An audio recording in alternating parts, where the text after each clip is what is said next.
Saudaraku, pada dasarnya Tuhan sangat rindu memberkati hidup kita dan menjawab segala pergumulan hidup kita. Namun ada masalah yang harus kita pahami terlebih dahulu sebelum kita menerima jawaban doa. Maka yang kelima yang harus kita pastikan agar doa kita tidak terhalang dan didengar oleh Tuhan, pastikan doa-doa yang kita naikkan tidak bertentangan dengan firman Tuhan dan kehendak-Nya.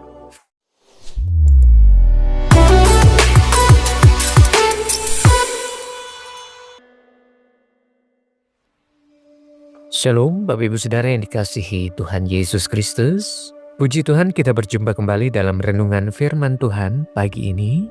Saya berdoa saudara semua dalam keadaan yang baik, sehat, penuh sukacita dan penuh dengan damai sejahtera Allah.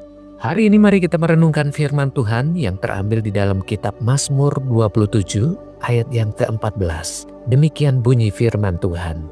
Nantikanlah Tuhan, kuatkanlah dan teguhkanlah hatimu. Ya, nantikanlah Tuhan. Saudaraku yang dikasihi Tuhan, sikap hati yang sangat penting namun seringkali terasa sulit untuk dilakukan adalah menantikan jawaban doa dengan sikap hati yang benar di hadapan Tuhan.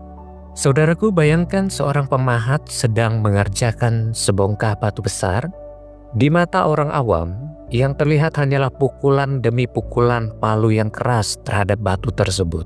Batu itu tampak dihantam, dipukul, dipahat tanpa henti. Jika batu itu bisa merasakan, mungkin ia akan berkata, "Mengapa aku harus dipukul seperti ini? Mengapa proses ini begitu lama dan menyakitkan?" Namun sang pemahat melihat sesuatu yang tidak terlihat oleh orang lain. Ia sudah membayangkan sebuah mahakarya yang indah dalam bongkahan batu itu. Bagi sang pemahat, pukulan bukanlah untuk menghancurkan, melainkan untuk membentuk batu tersebut. Saudaraku, ilustrasi ini sangat dekat dengan hidup kita. Demikian pula ketika kita menantikan jawaban doa. Kita sering hanya merasakan pukulan demi pukulan di dalam setiap penantian kita. Dalam penantian tersebut kita merasakan tekanan, ada keterlambatan dan ketidakpastian. Tetapi yang sebenarnya yang terjadi adalah Tuhan. Ia tidak pernah menghancurkan hidup kita, saudaraku. Ia sedang membentuk hidup kita, membentuk hati kita menjadi karya yang indah menurut kehendak dan rencananya. Maka seharusnya, saudaraku, dalam kehidupan kita sebagai orang percaya, doa bukanlah sesuatu hal yang asing. Namun yang keliru adalah ketika kita berdoa hanya membutuhkan pertolongan Tuhan. Kita berdoa ketika kita hanya menghadapi pergumulan yang berat. Kita baru datang berdoa kepada Tuhan pada saat kondisi kita lemah, terpuruk, dan hancur. Padahal doa adalah gaya hidup yang melekat dalam hidup orang percaya. Doa adalah nafas kehidupan. Doa adalah kebutuhan bagi setiap kita orang yang percaya kepada Tuhan. Maka doa adalah bentuk komunikasi kita dengan Allah. Bayangkan jika kita tidak berdoa, kita sedang memutuskan komunikasi kita dengan Tuhan. Saudaraku, di dalam kitab Yesaya 40 ayat yang ke-31, firman Tuhan berkata, "Tetapi orang-orang yang menanti-nantikan Tuhan mendapat kekuatan yang baru. Mereka seumpama Raja Wali yang naik terbang dengan kekuatan sayapnya. Mereka berlari dan tidak menjadi lesu. Mereka berjalan dan tidak menjadi lelah."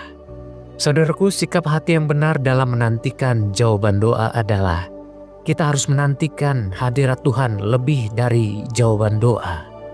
Saudaraku, pada dasarnya Tuhan sangat rindu memberkati hidup kita dan menjawab segala pergumulan hidup kita. Namun ada masalah yang harus kita pahami terlebih dahulu sebelum kita menerima jawaban doa. Hal ini terkait dengan sikap dan permintaan kita.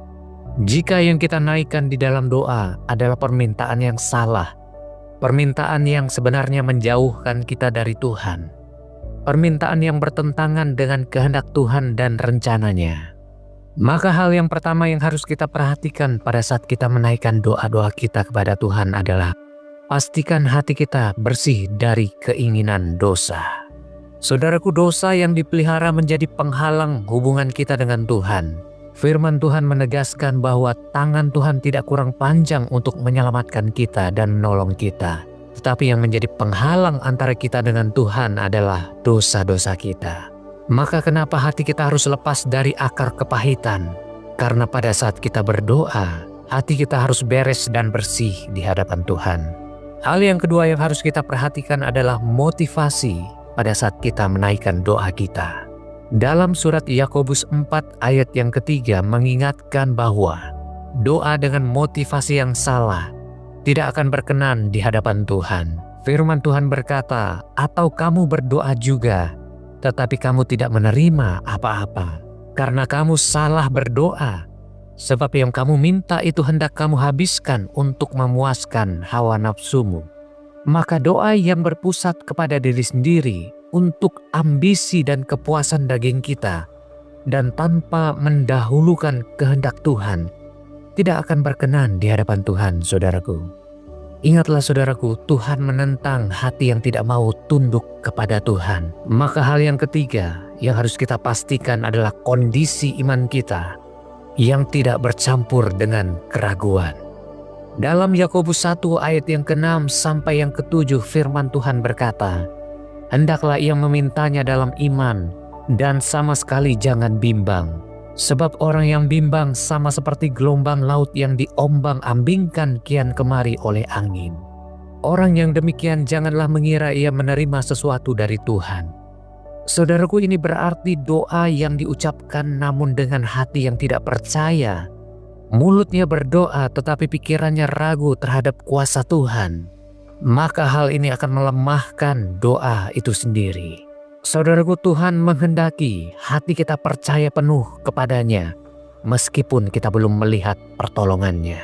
Hati kita tetap setia melakukan firman Tuhan dengan taat dan setia.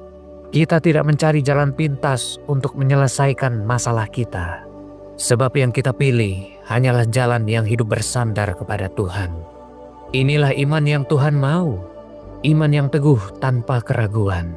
Adapun yang keempat yang harus kita perhatikan pada saat kita menaikkan doa kita adalah pastikan hati kita bebas dari kepahitan. Hati kita hanya dikuasai oleh kasih karena Tuhan sudah mengampuni dosa-dosa kita. Tuhan Yesus dalam nasihatnya berkata, "Dan jika kamu berdiri untuk berdoa, ampunilah dahulu sekiranya ada barang sesuatu di dalam hatimu terhadap seseorang." Saudaraku, hati yang penuh luka, dendam, kepahitan akan menjadi penghalang doa saudara kepada Tuhan. Maka hari ini Tuhan hendak mengajar kita satu prinsip yang benar. Kita harus memiliki hubungan yang penuh dengan damai terhadap sesama kita. Maka yang kelima yang harus kita pastikan agar doa kita tidak terhalang dan didengar oleh Tuhan, pastikan doa-doa yang kita naikkan tidak bertentangan dengan firman Tuhan dan kehendaknya. Firman Tuhan di dalam 1 Yohanes 5 ayat yang ke-14 firman Tuhan berkata, "Dan inilah keberanian percaya kita kepadanya, yaitu bahwa Ia mengabulkan doa kita, jikalau kita meminta sesuatu menurut kehendaknya." Saudaraku, doa yang bertentangan dengan firman Tuhan pasti akan menjauhkan kita dari kekudusan dan kehendak Allah. Jika hal yang kita minta merusak rencana Tuhan, maka doa itu tidak akan dijawab oleh Tuhan, saudaraku. Sebab Tuhan tidak akan bisa bertentangan dengan kebenarannya sendiri. Tuhan selalu setia terhadap kebenarannya. Maka hari ini mari kita merenung sejenak, saudaraku. Apa yang kita minta hari-hari ini di hadapan Tuhan? Adakah doa saudara sudah selaras dengan kehendak Tuhan? Marilah kita periksa saudaraku dengan seksama. Karena seringkali Tuhan terlebih dahulu ingin memperbaiki hati kita sebelum Ia menjawab doa-doa kita. Tuhan ingin agar kita menaruh motivasi yang benar pada saat kita berdoa kepada Tuhan. Ketika hati kita diluruskan, iman kita diteguhkan, saudaraku. Motif kita yang sudah murni di hadapan Tuhan, maka penantian kita bukan lagi beban, melainkan penantian yang penuh dengan sukacita dan penuh dengan kebahagiaan.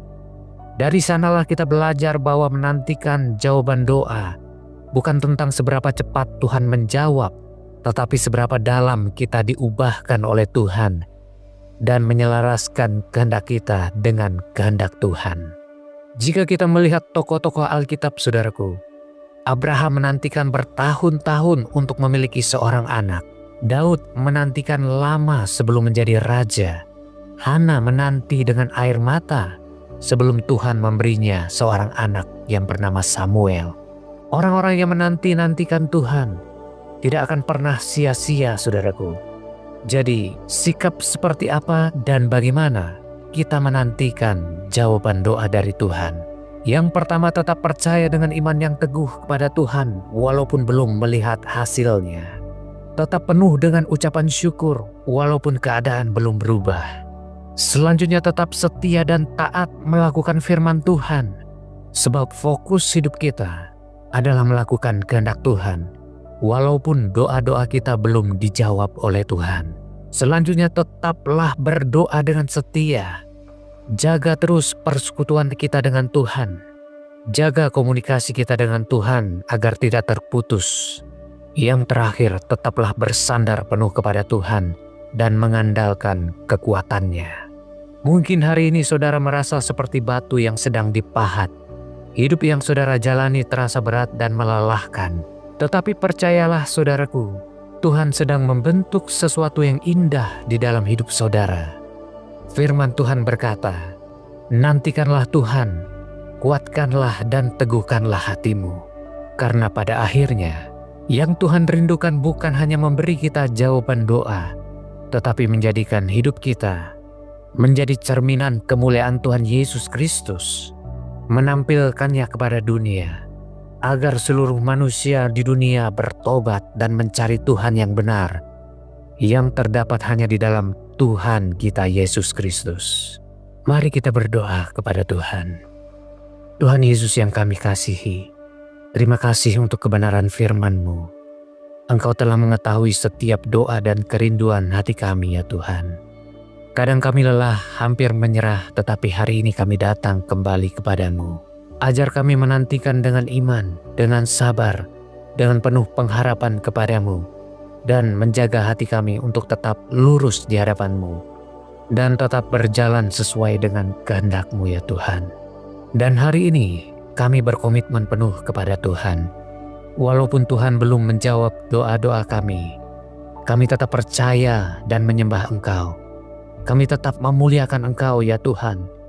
Kami tetap setia untuk hidup di dalam ketetapan firman-Mu. Sebab kami percaya waktu-Mu adalah yang terbaik dalam hidup kami. Kami percaya penuh kepadamu, ya Tuhan. Kami percaya kepadamu, ya Bapa di sorga. Untuk itu hamba berdoa bagi mereka yang mendengarkan firman Tuhan ini. Mereka yang sedang dalam pergumulan yang berat, kiranya Engkau memberikan mereka penghiburan, kekuatan, dan pengharapan yang baru, dan jawaban doa yang daripadamu. Di dalam nama Tuhan Yesus Kristus, hamba berdoa dan mengucap syukur kepadamu. Amin. Puji nama Tuhan, saudaraku. Saya percaya saudara semua diberkati dan diteguhkan oleh firman Tuhan. Sampai jumpa di pertemuan berikutnya, saudara. Tuhan Yesus memberkati kita semua dan selamat beraktivitas.